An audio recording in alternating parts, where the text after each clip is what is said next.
welcome back to Lala Dee's Quilting Bee. It is Earth Day, so I've got my earthy flower shirt on. I've got my moth mug, and I'm ready to celebrate Mother Earth and all of its beauty. And yeah, it's a good day. It is gray here and damp. Typical Pacific Northwest weather, I suppose. Seattle area seems to think that it's chronically March instead of moving towards the end of April and into May, but I figure one of these days it will just suddenly, the switch will change and the weather will be warm and I'll miss the days I could wear a sweater. And isn't that how it always seems to go? I'm glad you found me. For those that are regulars, welcome back. I'm so glad you're here again. And for those who have just found my channel, I'm so glad you found me. I'm glad you're here. This is the quilting corner of my channel, if you will. And so, I define quilting as anything that ends up in a quilt, whether it be wall or table or lap bed quilts. If it's going to ultimately be a quilt, it will be featured in this channel. So I have, you can see, a room full of goodies, and I've been productive. I think I met all of my goals for the last month. So yeah, I did want to take a quick moment and say thank you. My health has decided to be a bit of a monster this week, and so I had to delay this video by almost a week. And so thank you for those who sent well wishes. That was lovely, and I'm on the mend. I wouldn't say I'm 100% yet, but I'm getting there. I'm feeling much better. So, it's a good thing. Thank you. And here we are. Let's get into it. So first we're going to start with, I've got my little list down here I'm looking at. I'm going to try to be a little bit more organized. Little brain tangent here. I have felt, and I'm sure it's just the chaos of life. Life has been, it's been life. It's been okay. It's been stressful. It's been very, very stressful at times. And then there's been good moments, and it's just life. But through the last couple months, I've just felt so like I've been through a tornado and I'm just still spinning even after the tornado's gone. I'm just like waiting, using that momentum and waiting for the next one to come, if that makes any sense. Anyways, so through that, I have just felt like, and I'm sure it's just a little anxiety monster in my brain as much as anything, but I felt like my videos are so scattered because I feel so scattered. I hope they don't come across that way. If they do, I apologize, but I wrote notes. I have a whole, here, I'll show you. I have a whole little page of notes and bullet points, and so hopefully I will convey the information logically and without gaps. Yes, without gaps. Anyways, so take a little sip here. And so first I have a couple question and answers Q&A section from previous comments. So in my first quilting video, I did a chunk show of all of my finished quilts, and in those, here I'm actually sitting on it, I'm gonna stand up, was this one. Whoop. Okay. This is, so this quilt, and it has been on my mind for the last couple months because I did not have the pattern information, and I had some interest, people were interested to know what it was. So I found it. It took me a little minute, but I did find the information. So this is called Snail Trail Al Fresco, and I'll link all of this information well, I'll put it all down in the description box. If I can find a link, I'll try to add that in there too, but I'll at least put the pattern information down there. So it's Snail Trail Al Fresco by Cut Loose Press. And this pattern, it's just a single page pattern, front and back. They're super simply written, and they are designed to basically sell their rulers. So the patterns aren't expensive, but the pattern, I think they run around $5-6, but then the pattern requires rulers to do it. Now this one, in my experience, required 2 rulers. I only think one of them is necessary. In fact, I only purchased one of them at the time. And that was the Creative Grid 2 Peaks in 1 ruler. The other ruler is a squaring up ruler, and as long as you have a selection of, other gridded rulers, you should be fine. I didn't find that one was necessary. In fact, it seemed a little bit superfluous. Did I say that right? But you do want the 2 peaks in 1. It really simplified making those diamond units in the edge, which is really, those are the sashing through everything, are these diamond units. So that's where that one is used, and it was very helpful. So if you're an experienced quilter, I would say just buy the one, skip the other one. And if you're more intermediate, I would not say this is a beginner quilt. It's not hard. You can do anything you set your mind to, right? There are videos out there. Anybody can make this quilt. But yeah, anybody can make this quilt. Where am I going with that? Can I would say the one ruler, but make sure you have a squaring up ruler if you don't buy the other one that they recommend, so that you can square up your blocks. So that is that. Case closed. And then, the other question was about, I'll pull this out of my cubby wall here. So this is, words are not going to come smoothly today, apparently. So I'll just show one. That's what I'm trying to do here. I call this quilt my Hexie Sunset, or Sunset Hexie. It probably comes out both ways. And it's just a pattern I'm making up. It's a traditional hexagon flower, and then I'm doing a sashing of this beautiful teal. But the question was, what do I use to cut out my hexagons ultimately?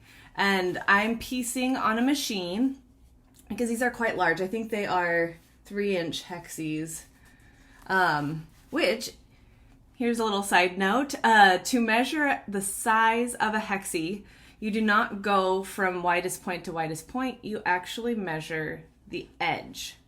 For the longest time, I was like, well, how do they get that measurement? And that's how. You measure this edge. And that looks about 3 inches to me. We can confirm it when I pull out the ruler. I do use a ruler to cut these out. And I found it at Joann's. It is...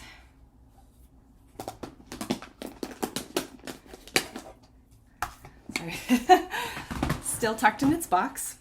So it is the Fons and Porter Omni-Grid hexagons. And it's great. You can see you've got a large range of hexagons. So I think I was using this one. And it's designed so that you can cut strips and then cut the hexagons out of the strips, which is pretty slick. I have not been cutting mine out that way. I just have been doing them one at a time because it's pretty scrappy. There's a lot of a lot of different blocks in here. So, but it's a really slick thing. It's a great little ruler, and you can see here's their little diagram, and they kind of put any instructions they have. You can also do a half hexagon. That's what this line is through here. And then they give you your little show there. Slick little tool. It's been very handy, and so I've just been cutting out my hexagons and then piecing them on the machine because mine are large enough that it can, I mean, technically you could probably sew almost, I mean, there are some very small hexagon templates out there, so there would be a point where you couldn't sew them on the machine anymore. It's just like such a small little tack down to join them. I have seen 1/4-inch hexies done in a little wall quilt. It was incredible. And all I could think is, you're crazy. But it's so beautiful. It was really, really neat to see. I cannot say I will ever do that. But the smallest I've gone is a 1-inch hexie. Or 3/4. I use 3/4. Okay, I've done a couple small ones. I think I did 1/2 inch in an applique once, but it was literally one little flower so that it would be a little flower. But that had to be done by hand. They were really small. I think that's the smallest I've ever gone. Watch me eat my words. Anyways, so I am doing, here we can find out, measure it from the back here. This one. So 2.5.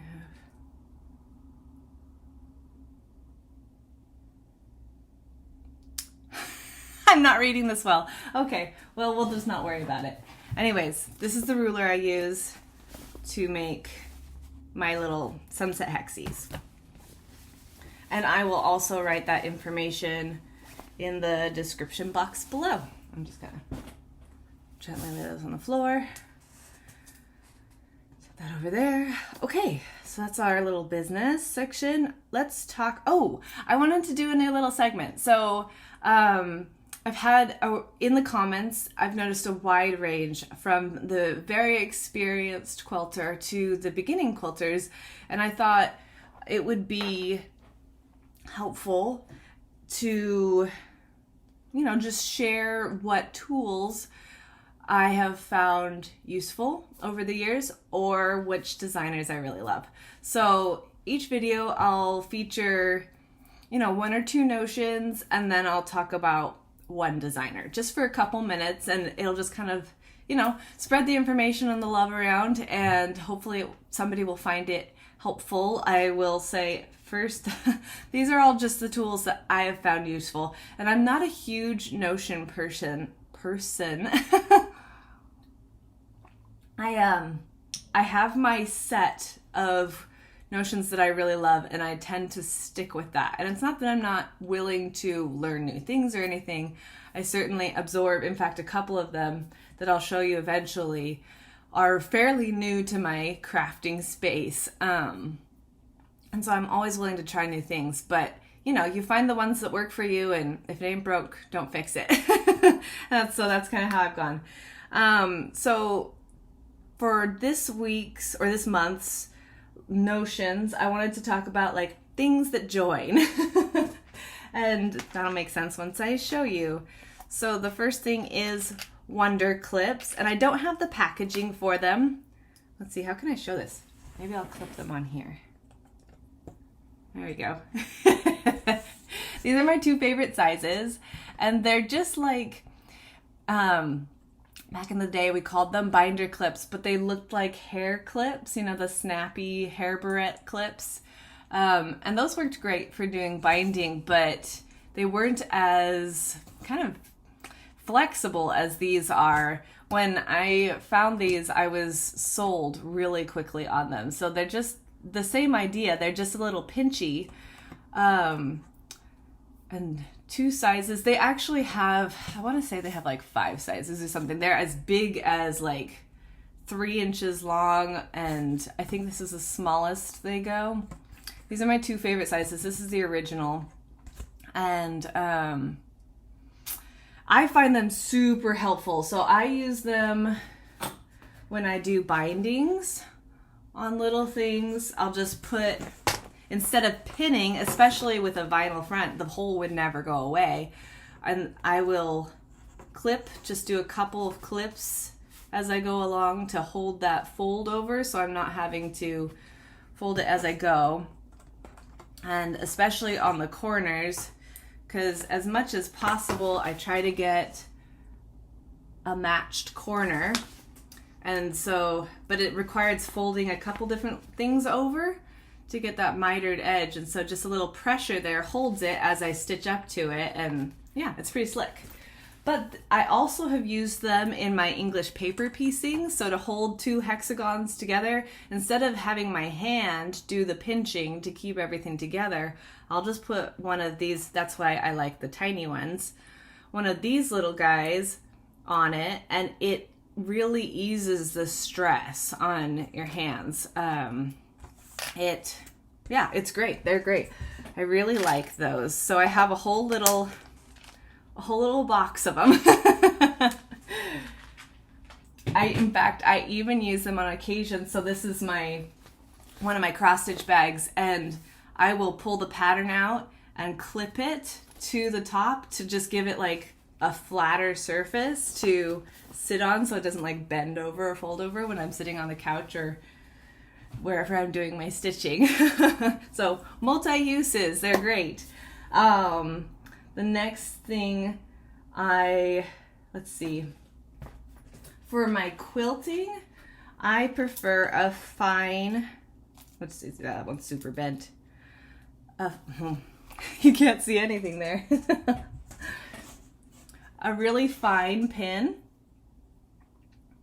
And I don't like, they come in a couple lengths. I want to say this is the 2.5 inch or 2 inch pins, and they come longer.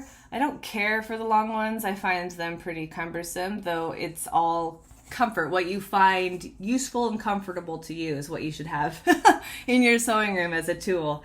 I prefer the fine ones in quilting because they don't, especially usually when I pin, I should say, it's to ensure that my corners are going to match up. Do I have an example? No. Okay. Anyways, so you butt those little seams together so that when you unfold it, it all looks pretty, but you need something to hold it in place, because as you go under the machine, it will ever so slightly shift. The two layers move at different rates. So pinning, in general, and this is not news to anybody who quilts regularly, but here we go anyways. Pinning helps keep things where they belong, and the finer the pin, I have found, the more accurate my seams are. So I have some bigger pins. So this is my next little thing. We'll talk about the pin cushion in a second, but these are like your standard long, thick, thick pins, and they're great for just like generally, like, I don't know, they're like what are they? I don't know. They're big. They're like nails to me, but they have their place. I find them very handy on occasion to just like keep things from sliding, or yeah, they have their place. Anyways, these are, if you're interested in really awesome unicorn pins, these are Tula Pink pins, and they're excellent. They're the only ones that sit in my little pin cushion, and this is my last little notion I'll show you. I love this little pin cushion. Everybody has their own little version of a handmade pin cushion. This is my favorite I have in my sewing room, and it came out of this magazine, American Patchwork and Quilting, issue 165. So that was in 2020. And I'll just show you the cover. It was designed by Minky Kim, this lovely lady here. They're so cute, and I follow her. She has an Instagram page, and she's done a couple little books, and her designs are always just darling. But this one, it's super functional. It just sits there. I've got some, I don't remember if I put rice or, yeah, it feels like rice. Probably didn't have any. I prefer typically crushed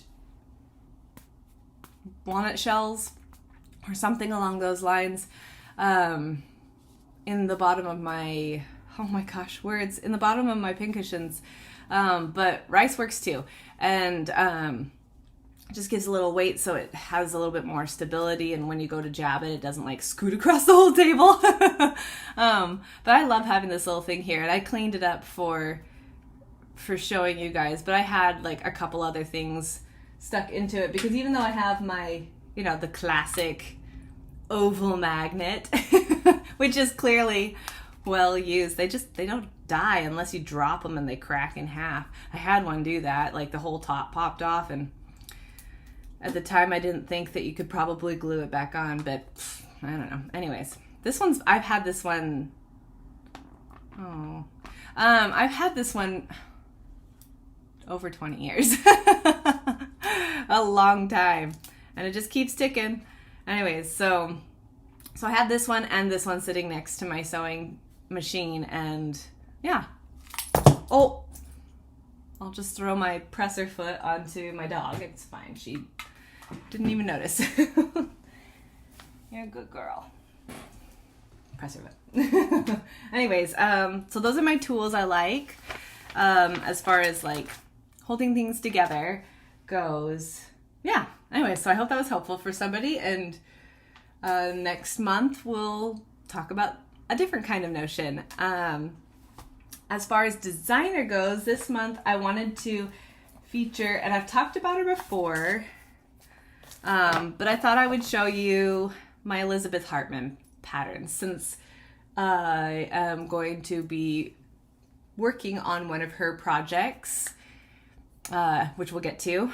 She just seemed to make sense. So I have quite a few of her patterns.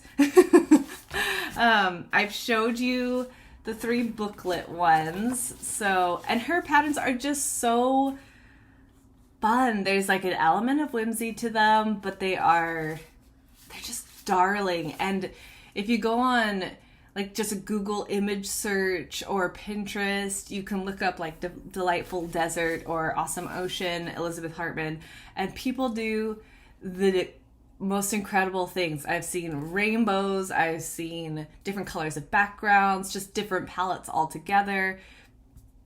They're so easy to customize into what you like, and you can just do a portion of them, or you can pick one animal and put those together, and they're so fun. I love these patterns. They're really versatile.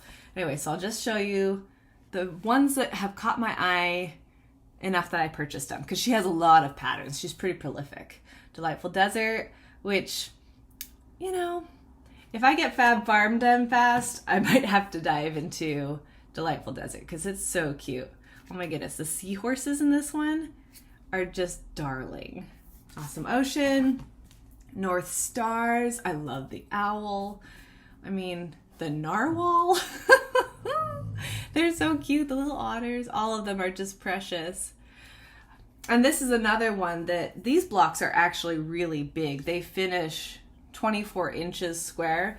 So she says you can make like a pillow out of them. You could do 4 of them and do a baby quilt, and like they're so cute. And I loved that this one had it was a more traditional layout with some of these quilted, like quilt block portions. I don't know, it's just interesting. They're really pretty. The kittens, the glasses sold me, I'm pretty sure.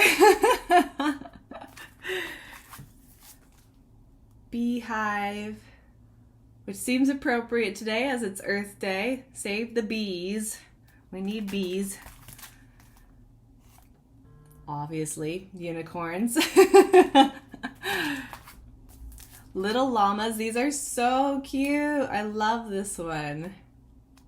And again, it's so simple. This little rainbow border along the bottom, just darling. Adds so much. Bjorn Bear, who is a handsome bear.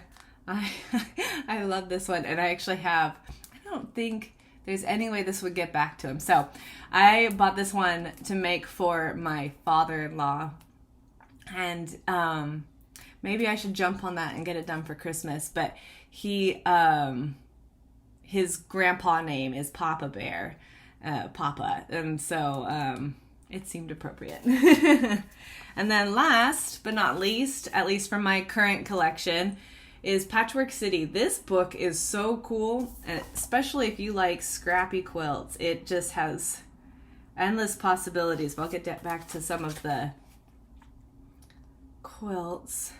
It's just so interesting. And again, you could change your palette to, you know, fit your space or whoever you're gifting it to if you do that. Or I think this one's my favorite. It's because there's a lot going on in those blocks, and something about the little sashing in between just gives your eye a place to rest. But I love it when they do gradient colors through a quilt. It takes a lot more work, a lot more thinking about, but it's fun work.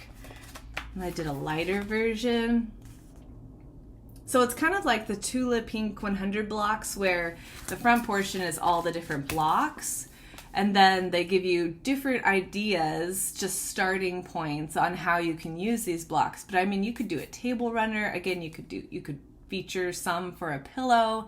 It's a really neat book, and one of these days I'll do something with it. That's okay. I like to consider myself a collector as much as a creator. Okay, so there we go. A little feature section. Now let's get into what I stitched. Yes. Let's start. So I've been working, sorry, as I talk away from the camera. Let's start with this one. Okay, so this one is actually, and I'm only going to talk about it because it's going to go away. You aren't going to see it again. This is a sample I'm working on for a Pioneer Quilt shop. I do samples for them, and they're running this project as a block of the month. And so they sent me a couple of blocks to put together, and I did this one and that one. So A Time for Gathering by Kathy Cardiff. It's beautiful. It's really, really beautiful. So here's the first one. This is wool applique on cotton. And the hand-dyed wools are so pretty. And I debated showing them or not because it's not a project I'm keeping right now. I love the book. I bought the book. That book is mine. But they just turned out so pretty. I thought I'd share them. And often, wool applique is thought of as like a wool on wool, but I love to showcase that wool applique can be done on cotton. Like, it doesn't have to be. Hand-dyed wool is very expensive, and I've got strings everywhere. They caught my attention. Anyway, it's very expensive, and so if you're working with something that runs $60 a yard, and obviously you're using really small pieces of it, but then you put it on a larger piece that is also $60 a yard, your project is astronomical. Like, I've never done anything on wool backgrounds because I can't afford that. I am way too widespread in my projects. But if you put it on a cotton background, it's equally beautiful. And you can get so many interesting, I mean, obviously your options are unlimited, basically, pretty much, because you can get different textures, and these are woven backgrounds, but you can do printed backgrounds, and I mean, you're limited by your willingness to experiment and your imagination. So anyways, those are my blocks. They're going off in the mail today, this afternoon. They're shipping away. So that'll be good. They'll be glad to have them, I'm sure, and it'll free up some more time for me to do my projects. So that'll be good too. Okay, so I finished those, and then what's next? Oh, yes, let's do that. I made napkins. So in every year I try to what am I trying to say? Every year I try to make my house, putting it a little more green sounds so political, and it's not meant to be that way. I just try to make us a little bit more waste-free. And so a few years ago, I made napkins. I was like, okay, we go through a lot of paper towels and a lot of napkins every year. So, but I grew up using cloth napkins. So why I don't use cloth napkins is beyond me. I don't know. I'm a quilter. It's not hard to make them. So I made some up, and we were due for some refreshers on them because they're starting to get a little tired. So I found this beautiful, I do double-sided, and they're really simple. It starts out an 11.5-inch square and face sides together, so right sides together. Sew around the edge, leave a space, turn them inside out, press them, and then stitch 1/8 of an inch around the edge, which closes your little open space and gives you your nice thing. One thing I will say is last time I made them, I buy third yard pieces to do them. And I had a big piece of fabric in my stash that I used for the back of my old ones. And I pre-washed them. Anything you're going to wash, you want to pre-wash for sure. I'm not a pre-washer in my quilting, but anything like clothes or napkins that I'm going to wash regularly, I always pre-wash. So I did that with my old set, but the older fabric that I used for the opposite side shrank again. Apparently it needed 2 washes. It was just really old fabric, and I have no idea where it came from. It was just something that was gifted to me years and years ago, and I was like, I should use this, and it goes with my fabric. I'll just do that. This is a Rifle Paper Company Bramble. All of these pieces are. So, and I just picked, I think it's 4 that I thought looked really pretty together. And so it doesn't matter which one winds up on the front, they all kind of connect to each other. They come from the same line of fabric. And I loved the pop of yellow through them, and then there's blue and then this pop of peach and salmon I really loved too, just as something. This in fact might be my favorite piece. Anyways, so pre-wash them. My last set, I used mystery fabric, and they didn't stay. I mean, they worked. There was nothing wrong with them, but they didn't, like one side, they didn't fold very nicely because they were not equal after they got washed a few more times again. So hopefully that will not be the case with this set, since they come from the same fabric line, same generation of fabric. They've all been pre-washed together. And the reason I did, so a lot of napkins, these are casual napkins. There's nothing formal about them. Like a fancy restaurant you go to and you've got an 18 to 20 inch napkin that goes across your lap. I wanted these to be really everyday use, and so I made them so that they would fold up into the square like I just had it, and they could sit in a napkin holder so that you can just go, oh, I need a napkin, and you grab them, and as I wash them, I have this little stack of like towels and napkins and stuff that gathers through the week, and I toss them in the wash, every few days to a week. With only 2 of us, it doesn't have to be every day, but and then I just put them back in the folder when they come out of the wash, and that's how they stack. So anyways, those are my napkins. That's what I made. It's my little spiel on them. Yeah, anyways, so those are fun. I'm excited to have them. They'll be really useful, and it'll be so fun to have something fresh. It's always fun to have a new element into your daily routine. Okay, we're gonna end with that one. Okay, I guess I'll show you this. I had these project bags here because it was part of my sewing the last month, was to do a few project bags, and I think I'm missing one. I believe I made 4, but they're super simple. They have projects in them already because, you know, that's how I be. Leave no project bag empty. I love this fabric, but it was picked because the palette worked. I wish I'd had 2 of this fabric in here. It was a fat quarter, unfortunately, and I really wanted to use it for the fabric in here, but I didn't have 2 of them. Anyway, so they're pretty still, beautiful butterflies. Anyways, those are my project bags. I made those, and okay. And then we'll get to the big kahunas here. So this one was an old unfinished project. In fact, there was a pin in it that still has left a hole in there. So hopefully that will go away in time. But Sunflower Stitchery Folder by Crabapple Hill Studio. This is an older pattern, 2013 it looks like is the copyright on it.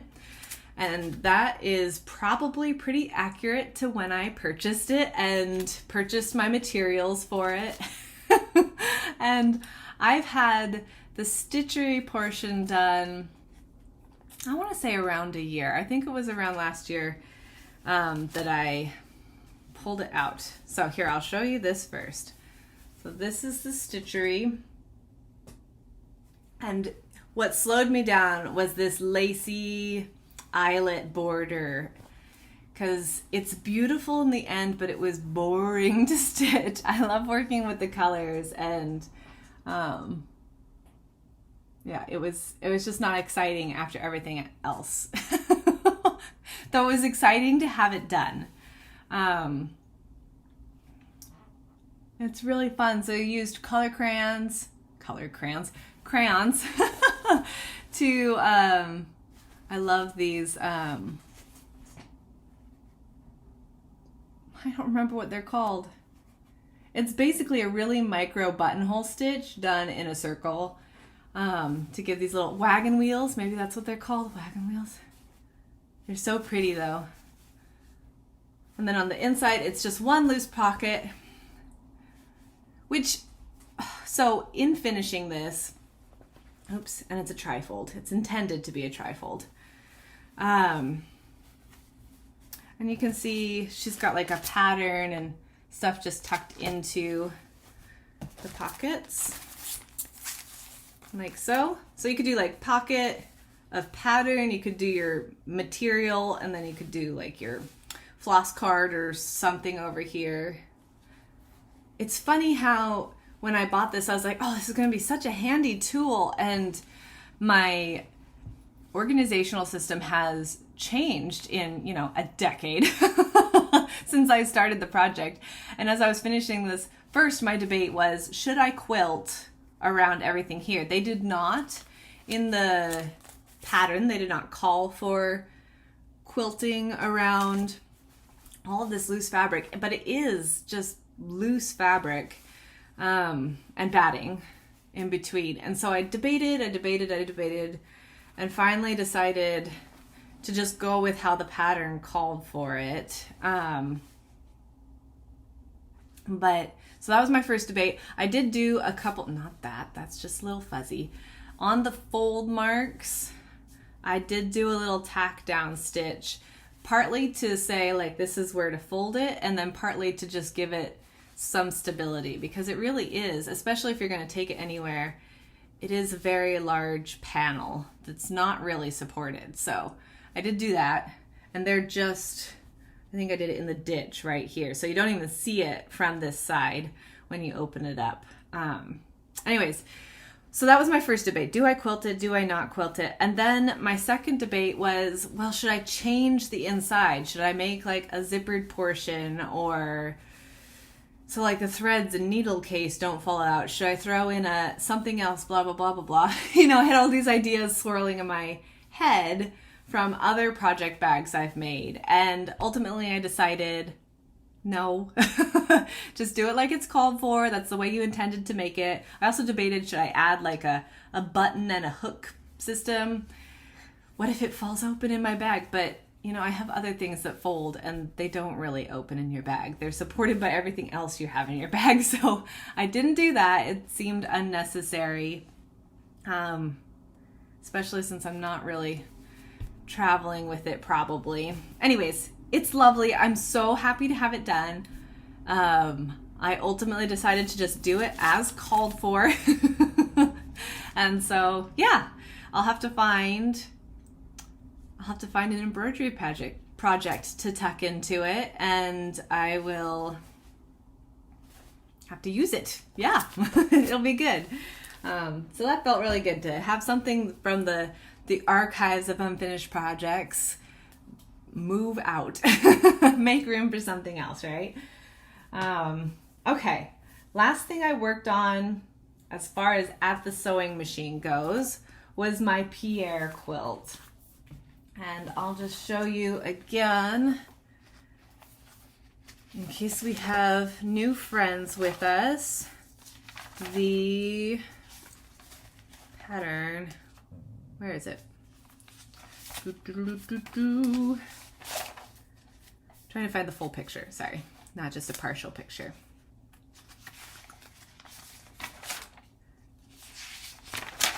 I feel like doo-dee-doo-doo. Where is it? Okay, here we go. There's the full picture.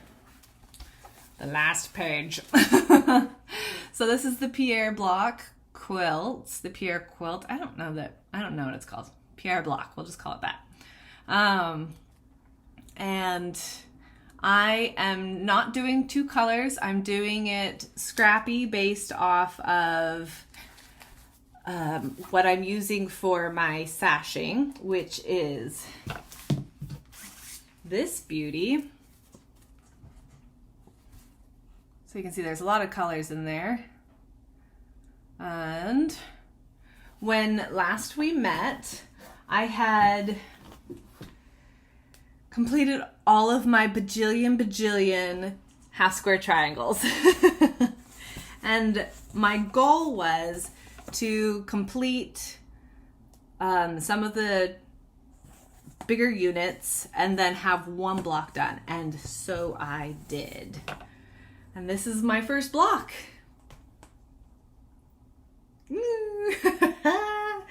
I think it's so pretty.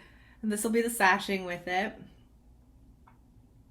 And so then I'll have another block over here. Anyways, yeah, it all came together. I definitely had lots of thoughts as I was putting it together. So I had all of these units done and I had to sew them onto their neutral bases, if you will. And then we add these. And that's when it got really exciting, because pulling these together when they were just units of 4, you know, that you can see that they're very different, the different units of 4. And so it was kind of like I trusted the process, but I was also having moments where I was like, is this gonna work? Is this gonna be okay? These are all very different. We go from like a very pastel run to a very earthy, dynamic run. But sure enough, you've got your soft portions and your more dynamic portions, and it all just kind of plays together.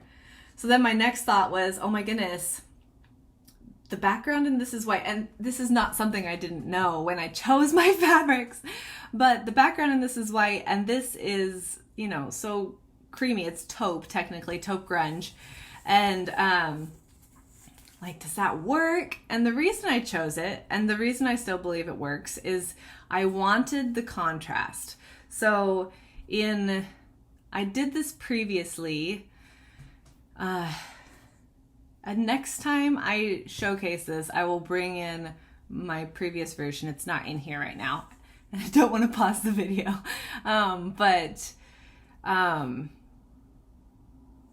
So I was, last time I totally lost my brain thought there. Oh, yes, last time. So last time I used it, the piece of fabric that went in here was a lot more full coverage, if you will. The print was finer and it really read a lot more solid. And so it gave a really strong contrast between these lighter triangles for your background and your big triangles, if you will, your main focus piece. And so I wanted that contrast to still be there. If I'd gone with a white, they really would have started to really blend a lot more. And so, yeah, I think it was effective. You can still see that Ohio star, if you will, in the middle of all the feathers. Yeah, I'm excited to get more done because each one will be a little bit different. And each big triangle will feature, you know, a different portion of the main print. There are some that I'm sure will read a lot more yellow. Sometimes you'll get this big pink blotch in there. Sometimes you'll get more of the turquoise and teals, and it'll be really pretty. I'm quite happy with it. Anyways, that's exciting.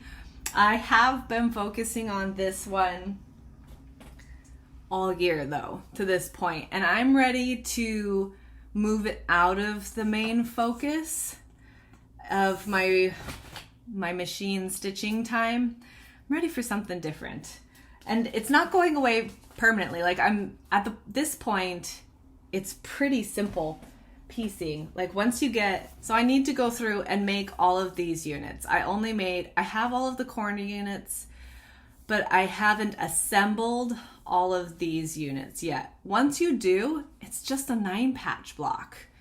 1, 2, 3, 4, 5, 6, 7, 8, 9. So the final block assembly is like bloop, bloop, bloop, bloop. They go so fast. And I'm really close to that. So I think what I'll do is I'll keep slowly plugging away. I'll just have a day every once in a while where I'm like, okay, I'm gonna get all those units done, and then once all those center units are done, I will I'll just assemble a block every couple of days or whatever, and it'll be done before we know it. It'll be ready to throw into rows and into a quilt, and then I'll have to deal with that border, and it'll be great. It'll be great. It'll be exciting. But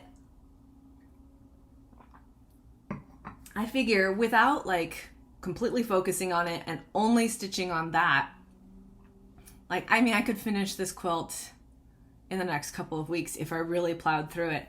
But I'm not concerned with really plowing through it, honestly. Like, I just want to enjoy the process. I don't want it to be a chore or a job.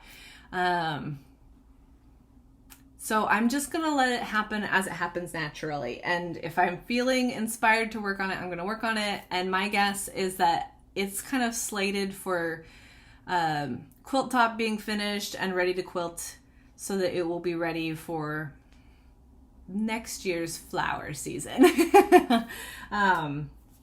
Anyways, so that just gives some breathing room in it instead of pressure to have it done so I can throw it on the bed this summer, that kind of thing. I don't need to put that pressure on myself. No need for it. This is all fun. It's supposed to be creative. Okay, so that being said, I played with fabric. And I don't know about you, but I love to play with fabric. I love to dive into my stash. It makes a big mess because I contain it all in my closet the rest of the time.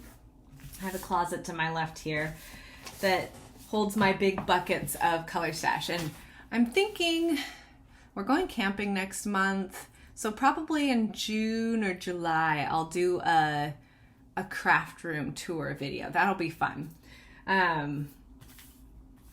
But yeah, I don't have brain space for it right now, even though the room is actually quite tidy. So it would be a good time for it, but whatever, we can clean again. Anyways, so I keep everything in the closet so that it's like the chaos is contained and organized, but I love to pull it all out, all my buckets, and just have like Planet Earth or something else going in the background, keeping me company, maybe a floss tube or something, and just dig through my buckets and pull together projects. And that for me is a really like Zen, meditative, creative moment. I love that part of a project where you're just dreaming of the possibilities and pulling from what you have to try to make the what's in your head come to life. And you pull something and you're like, oh, that's terrible. Well, let's go dig again and we'll find something else. And I love that. That to me is like, oh, you know, quilter. True quilter is when your clothes are covered in strings and fabric scraps. It's a good day in the sewing room. Anyway, so I did that with a couple of projects. Do I have things kitted up? Yeah, of course I do.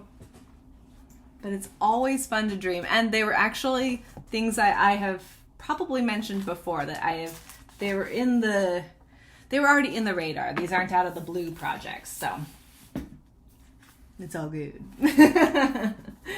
Let me get to my page here. So this first one we'll talk about, yes. I don't know. I can't decide. They're both good. Okay, it doesn't matter. Oh, okay. You just had a preview into how my brain works. Let's talk about Fab Farm first. I am starting this probably today or tomorrow. Like, I just am so excited. I'm super pumped about it. I finally have all of my colors pulled. So in Elizabeth Hartman patterns, Fab Farm by Elizabeth Hartman,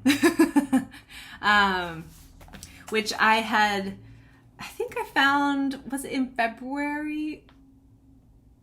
I think it was in February that I found the pattern. And then through March, I kind of started pulling fabrics, but I had a start to it. But in her patterns, and I'll show you this because I don't think it violates any copyrights or anything like that. You certainly can't do much with these pages. But she gives you like the block. I made copies from my book. Here, I'll show you. I guess I can show you the originals. Oop, not that part. Let me find the innocent original. So like this. And it's great. It's all colors. She shows you what fabric you need and which horse it goes with. So there are ultimately 4 horses and you're doing 2 of each. And it's great. It's a really effective way. She does it in effective way of showing you like color placement and helping your brain get organized because there are hundreds of pieces. These blocks, I love Elizabeth Hartman, and partly for the challenge of staying organized. There are so many pieces that go into her blocks, and that is really fun. It just keeps you on your toes, and you have to stay organized. So I always like to have my color palettes all set out. But with this one, I made copies and I did it within the horses. So as I was making my stack of fabrics, I went block by block and I was like, okay, I need to complicate things. So I'm doing 4 strawberries. I've got my 4 strawberries, but I wanted all of my strawberries to be different instead of all the same because I love that scrappy look. I just feel like it's so interesting, and every time I hope this doesn't embarrass my sister, but I have a green Irish chain that's sitting on my couch right now. And she was visiting last month and it was so delightful. Every time she'd sit on the couch, she would say, she's so cute. She's just like, oh, I love this quilt so much. Every time I sit here and look at it, like I see a different green or I see a different fabric that I just love. And that is the joy of scrappy quilts. I love it. So it complicates the brain process and the organization process a little bit, but oh my goodness, it just makes the end result so much more delightful for me.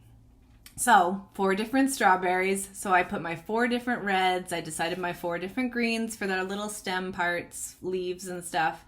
And the background is uniform. So you'll notice I don't have like background colors on here because that is all one blue,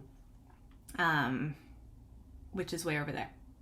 So you'll have to wait till you see finished blocks to see it again. But I did show it in a previous video. So look for my other Quilting Bee videos and you can see the blue. It's lovely. Anyway, so I picked my strawberries and that's where I will start. I'm just gonna go through this project like as presented. I think it will be simpler, easier to follow. So I'll get my 4 strawberries done and then I'll move on to the horses and then I'll move on to the cows and kind of like that. You can see I want all of my horses to be different. So I've got different bodies. Here you'll notice there are 3 bodies. There are not 3 horses, but I can't decide. I can't decide which one I like best. So I'm gonna make one and see how it feels and just go with which one I love in the moment at that point. But I have all of my colors chosen. The chickens are gonna be a hoot, you guys. So much fun. They are just, I chose some bigger floral prints for the bodies and then tinier prints for the accents. Ooh, they're just gonna be fancy. It's gonna be excellent. And the goats, I did something similar on the darker goats. This print has dragonflies on it. It is so interesting, and I think it's a Rifle Paper Company. Not Rifle Paper Company, that's my napkins. It's a Ruby Star Society fabric. Oh, it's gonna be fun. And the bumblebees, and I don't know if you can see. Oh yeah, you totally can. The black of the bees is actually this like black brown, which it actually called for espresso. I was like, okay, espresso's not truly black. It's like a black brown. This is gonna be great.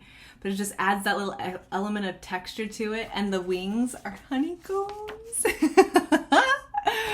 It's gonna be so much fun. And then the sunflowers, they are just gonna be mixes. They're gonna be really pretty too. Anyways, I'm super pumped for this one.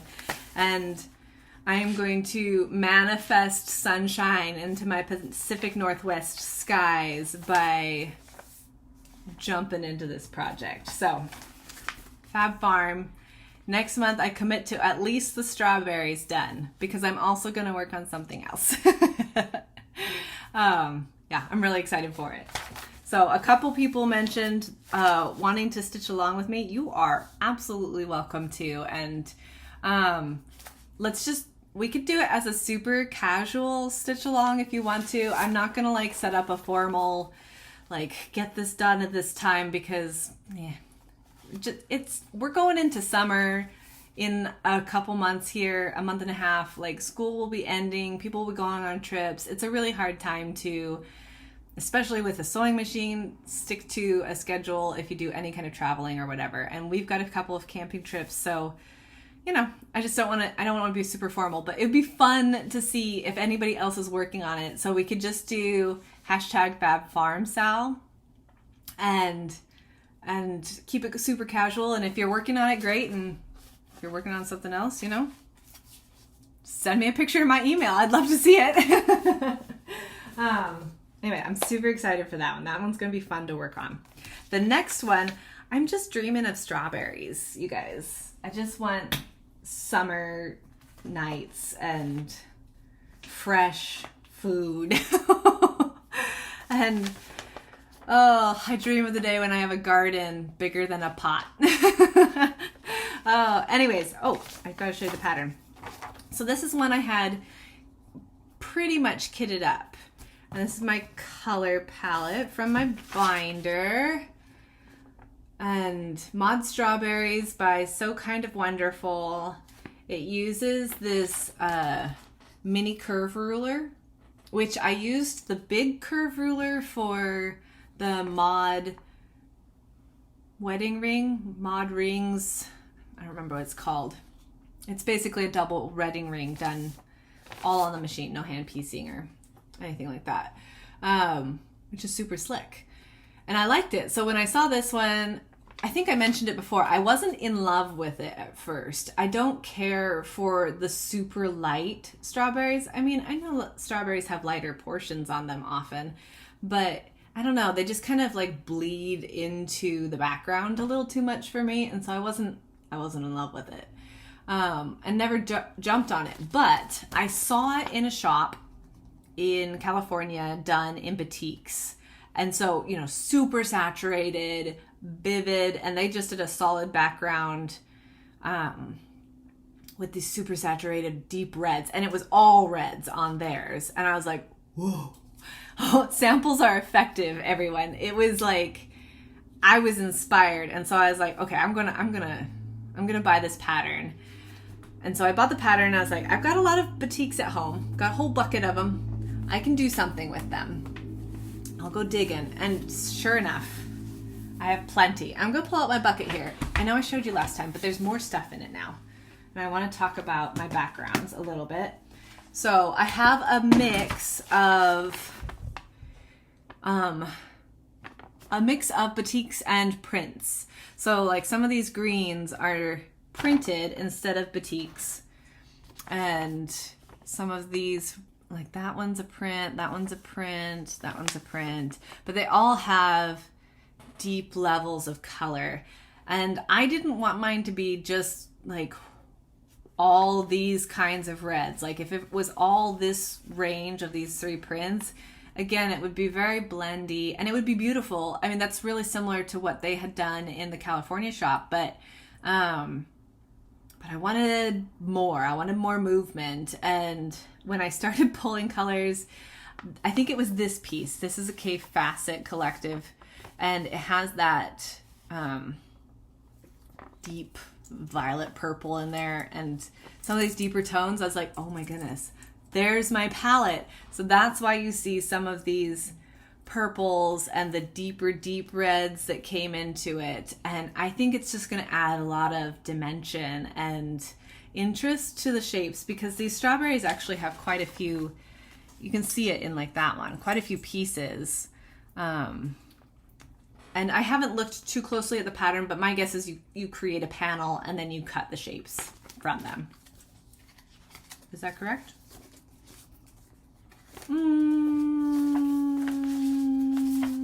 Nope. Nope, it's chaos. It's chaos. It'll be good. It'll be good, right? Something to engage my brain. It'll be awesome. But anyways, I did basically the same thing here. I found a couple pieces that I really loved that had multiple layers of green in them, and then built off of that. So there's my palette. And what I've decided to do with my backgrounds, I had pulled a lot of like white on whites, tone on tones. You can kind of see the pattern there. So they're very simple. From back a ways, it's just going to read as white. And they look really pretty up close, but it's kind of boring, I guess. Wanted more, wanted something else. So I have been collecting some subtle low volumes to go in. So little greens. I love this one. It pulls the pink in, but the red as well. Little X's. This one just has little flowers. They look like strawberry blossoms, don't they? And then more recently, I found beehives in pink, which just seems appropriate. You can't have strawberries if you don't have bees. Some red, just really simple. Oh my goodness, this one's just a little Easter egg in there. Oh, flamingos. They're so cute. Throw some creams in there because I do have some creamier solids or tone on tones in there. This one's fun. It will stand out a little bit more, but in just little pieces, it's going to be really interesting. It'll be fun. Just add a little something going on. A dot. Yeah. So I've been collecting some of those. I feel like I have a couple more, but they haven't made it into the Gen Pop bucket over here for it. Anyways, I would like to, all of this is to say, I would like to hold my pattern upright. Make a strawberry or 2 this month. We'll see how it goes. That quick little glance leads me to believe that it's a little more complicated than I had originally thought, but that's okay. It'll be fun. So yeah, strawberries on strawberries. I want to work on that. And Oh, and then I have a couple little projects that I haven't pulled fabric for officially yet, but I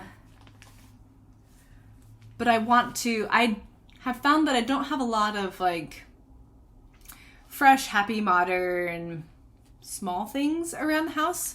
I have fall and winter and Christmas. I definitely went through a phase of really enjoying making those projects, and I still do. But because of that, I have quite a few like runners and pillows and wall hangings and stuff like that that are autumn, winter themed. And I don't have a lot for spring, summer. Maybe because I'm always busy during spring, summer. And so being a more seasonal stitcher, not as much with quilting, but even still, it bleeds a little bit in. You know, it's bright and happy and sunny and you want to stitch bright, happy things. Anyways, so I just don't have a lot. I have a few things, but not a lot of small things. So I have some smaller patterns that I think would be cute. My little note. We'll stick that on the back. You gotta put little notes on things, right? Because I don't know about you, but I have a lot of brain ideas, and I will sometimes look at a pattern and I'll be like, I know I had some idea about this, but I don't remember what the idea was. And I'm gonna sneeze. Oh boy. Can I stop it? I think we're okay. Woo! Woo! Last thing I want to do is burst your eardrums. I sneeze like my grandfather, and he could ring a bell. Literally ring the doorbell with his sneeze. Also, I just saw a stellar jay fly by my window. Oh, happy Earth Day, everybody. Okay, so let's get on to this. This is a very primitive pattern, and originally I had kitted it up, years ago. I bought this right after we got married, so we're talking 11 years ago or so. My Little Baskets by Primitive Patchworks, and it's so sweet. But I thought, wouldn't that be fun in fresher, more modern colors? Maybe bring in some blue. It could go a little Americana, though I don't want to like lock it into patriotic. But brighter golden yellows. You know, just it'll depend on the border piece. The border piece will dictate a lot, but I think it could be really sweet changing it up. And it's a cute pattern. Anyways, so a little wall quilt. I'd love to get that started. And then a runner. This is one that this pattern came from my grandmother's collection. And I don't remember why she gave it to me, but she did. Maybe because I was talking about this, 7 years ago when I lived in Spokane where she lived. But she had this one done, and it hung over. They had a sound system that they played their music from, and it was in this big tower. And I had like the subwoofer and the 8 CD holder, round. It popped out, and you could put all the different CDs into it, and all the different systems. My grandpa loves his tech. And anyways, over that, she draped this runner, and it was beautiful. And she did it very similar color palette. But again, I think, and I actually have in my haul, a couple of really fresh, springy pieces. We'll get to that in a minute. I don't have a lot of haul, but I have a couple things. But if I could find a really beautiful, fresh, springy border that also echoes into the middle there, the rest is just a walk in the park. And I think it would go together really quickly, and I could put it on my piano or our dining room table or something like that. And that would be a really fun, fresh element. And then last but not least, I'd like to work on this. This is another quilt that comes from my grandmother's collection. She made it, and let's see, when is this copyright from? 1995. And she probably made it around then. But there was a long staircase that went down into the basement in their house. And at the end, there was a little like half wall, and you could either go down the hall this way or go into what was basically the entertainment room, but it was really Grandpa's room. After Grandma couldn't do the stairs anymore. She had MS and she just couldn't do them after a certain point. But while she could, that little wall is where this quilt sat. And again, very similar color palette to what you see here. And it was so cute, and it was always one of my favorites. It's just like a little touch of Grandma in the basement, especially after she couldn't go down there anymore. It was basically a pool table and a big TV and a dart room. It was definitely Grandpa's space after that. And so it was just a little bit of Grandma down there. Anyway, I love this. I think it's really cute. But again, I want to freshen it up. I want to bring it into the 21st century and do some, fresher, more modern colors. I have this art gallery piece in there that was kind of like, this could be like a really pretty border, or maybe like just a starting point for a palette, but I don't know. I'm going to have to dig. I haven't settled on a palette for this one yet. Anyways, so I'd like to work on that one as well. That's the Homestead by Little Quilts. There you go. Old patterns, but good patterns. Oldies but goodies. So some small projects I'd like to start working on pulling fabric for. I think the runner I'd like to have the runner done in the next month, honestly. I'd like to work on that. In fact, I have another fabric that just came to mind. I might make a summer version as well. Thoughts? Okay, so that's my plans. Strawberries, 2 different kinds of strawberries, and some small projects. And then maybe in the background, I'll continue making some progress on the Pierre quilt. Yeah. You'll notice, if you've watched my other videos, I did not feature the churn dash blocks because they have become my arch nemesis. Are they hard? No. Do I do them? No. They just sit there in their little stacks. I think I completed 1, but I'm not going to share them again until all 9 are done. Anyways, so there's that update. Let's do my little bit of haul and then I'll let you go for the day. Okay, so here are those. We'll start with the springy ones. So this is the one that caught my eye first. Oh, I just think it is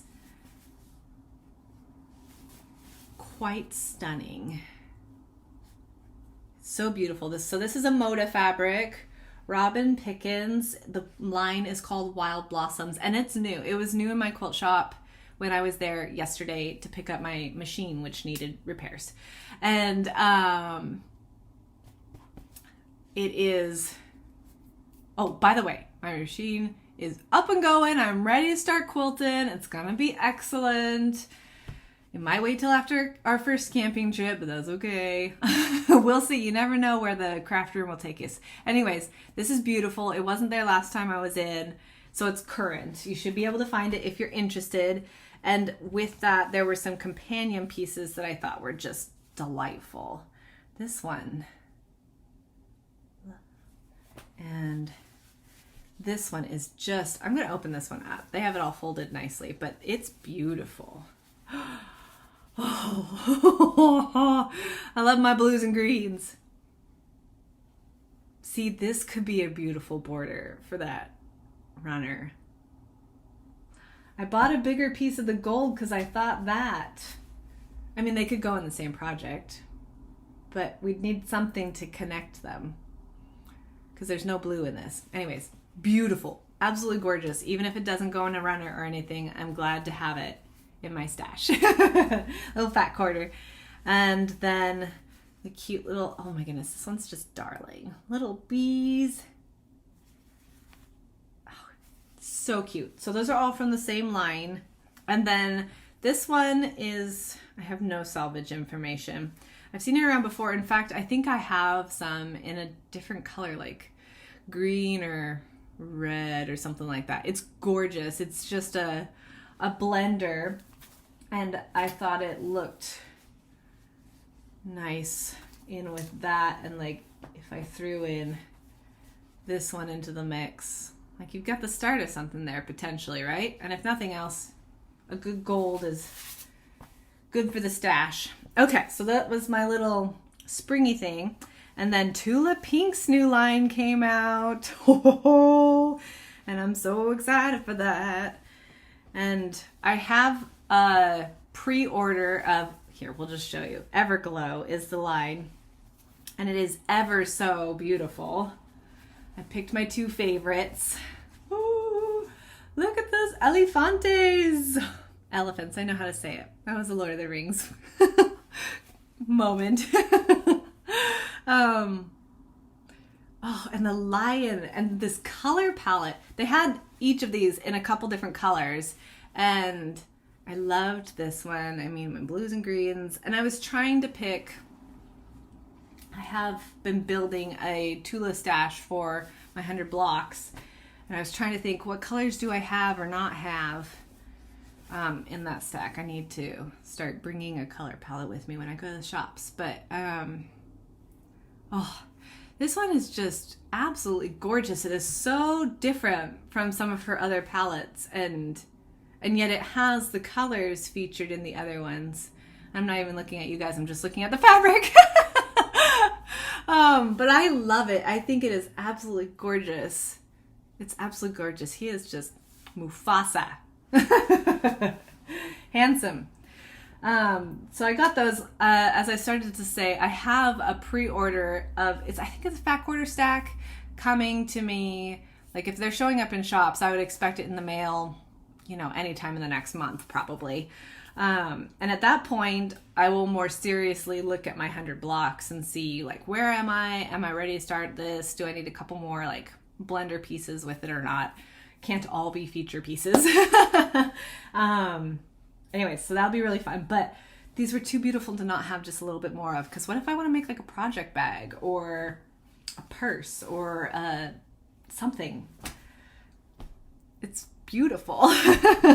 Okay, so that was that. And then this fabric, oh, this one is, okay, so let's start with this one because it's a bit more universal, I guess. There's a new line of national parks by Anderson Design Group. Oh my goodness, they are absolutely gorgeous. You guys, I hiked this. I stood up there. It is one of the most grueling hikes I've ever done in 100-degree weather. But Yosemite, Yellowstone, I've been there. Zion, I've been there. This is absolutely spectacular. And there are so many places that I still want to go. You know, for all of our drama, the United States has some of the most spectacular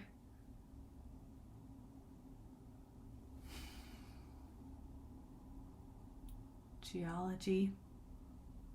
It does have spectacular geology, but ecology, is that the right word? It is just a beautiful, diverse, I mean, everything from the desert to the ocean to the high mountains to the plains, and it's quite tropical, it's quite spectacular diversity there. There are a lot of places I have yet to see and want to see. And then you leave the United States and the world is vast and beautiful, and my bucket list grows exponentially. Anyways, a little side note. So this is beautiful, and I have this brain idea.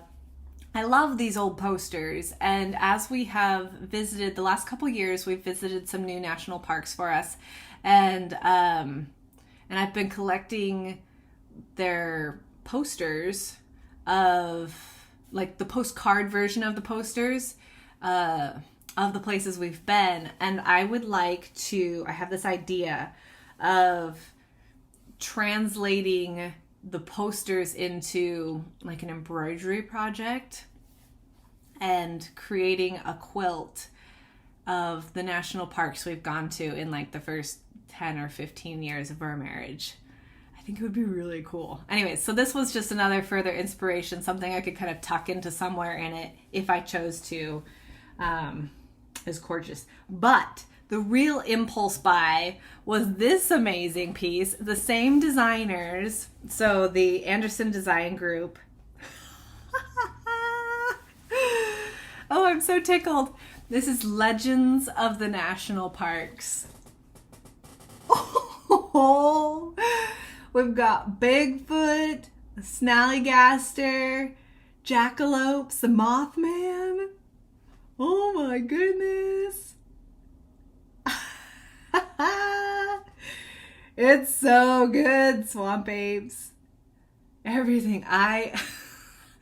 You can tell. I'm just tickled. I think it is a hoot and a half. And when I showed it to my sister, we were FaceTiming. I was like, we've got to do something.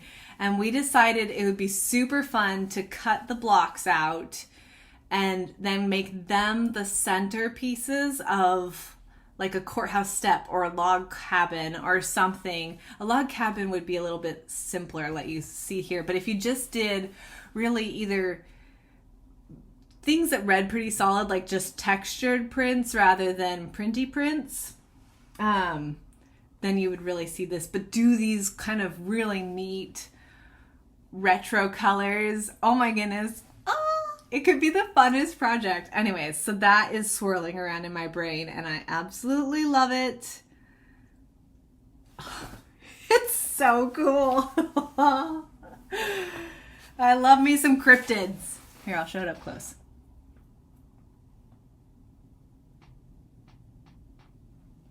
It's so good, right? Yeah? You don't have to like it. I love it. Anyways, so I snatched that up the first time I was there, and then when I was there yesterday, I bought a piece for my sister because she was like, if there's some more there, I'm going to be needing that. Oh, so much fun. So much fun to have somebody to share it with and just geek out over the phone. And yeah, I'm grateful for that. Okay, real quick, I want to do a couple shout outs because I am finding there are quilty tubes hiding out there. And so if you know of any, send them my way. I would love to see them. I've seen, like, I think last time I mentioned, is it pumpkin hollow quilts? And I mean, there are a couple of, obviously, the big designers and stuff like that. Yeah, I know about those. But like small people like me who love the big designers or just love creating things, I've watched some people and they're so delightful. And most of them, I think everybody I'm going to mention today also has a floss tube. Isn't it interesting how our creative juices just spill over from one hobby into another, whether it be into quilting or into, you know, needle punch or applique or scrapbooking, or I think creative people, we tend to overflow with creative things, and that is so beautiful. It is so beautiful. Anyway, so I have 4 written down. I feel like I'm missing a couple that I also found, but I only have 4 on my notes. So I'll mention those 4 for this week, and then I'll be looking for more for next month's because they're hiding out there in the wings. We've got quilters everywhere, people. Okay, so I am a stitch nerd, Lauren. She also has a floss tube, which is delightful, but she, you know, she's a quilter too, and she gets things done, and it's delightful. So go watch Lauren. Karen, recovering monogamous stitcher. She was new to me, and I feel like she has a floss tube too. Anyways, quilter. Go watch her quilty stuff. A lot of these ladies are adding quilting to the end of their floss tubes. So if you're just as interested in the quilting, you can kind of skip over the cross stitch if you're not interested in that. But they typically they label their videos as floss tubes, and so they'll start with the cross stitch portion and then move into their other crafts. Like some of them are knitters, crocheters, and stuff like that. So they'll include those things as well. Kelley from Pages and Stitches, if you're typing it in, it's pages 3 stitches, but it said pages and stitches. She is oh my goodness, she just finished. So she's also a cross stitcher and one of my current sources of impulse buying. But she just got back from the quilter.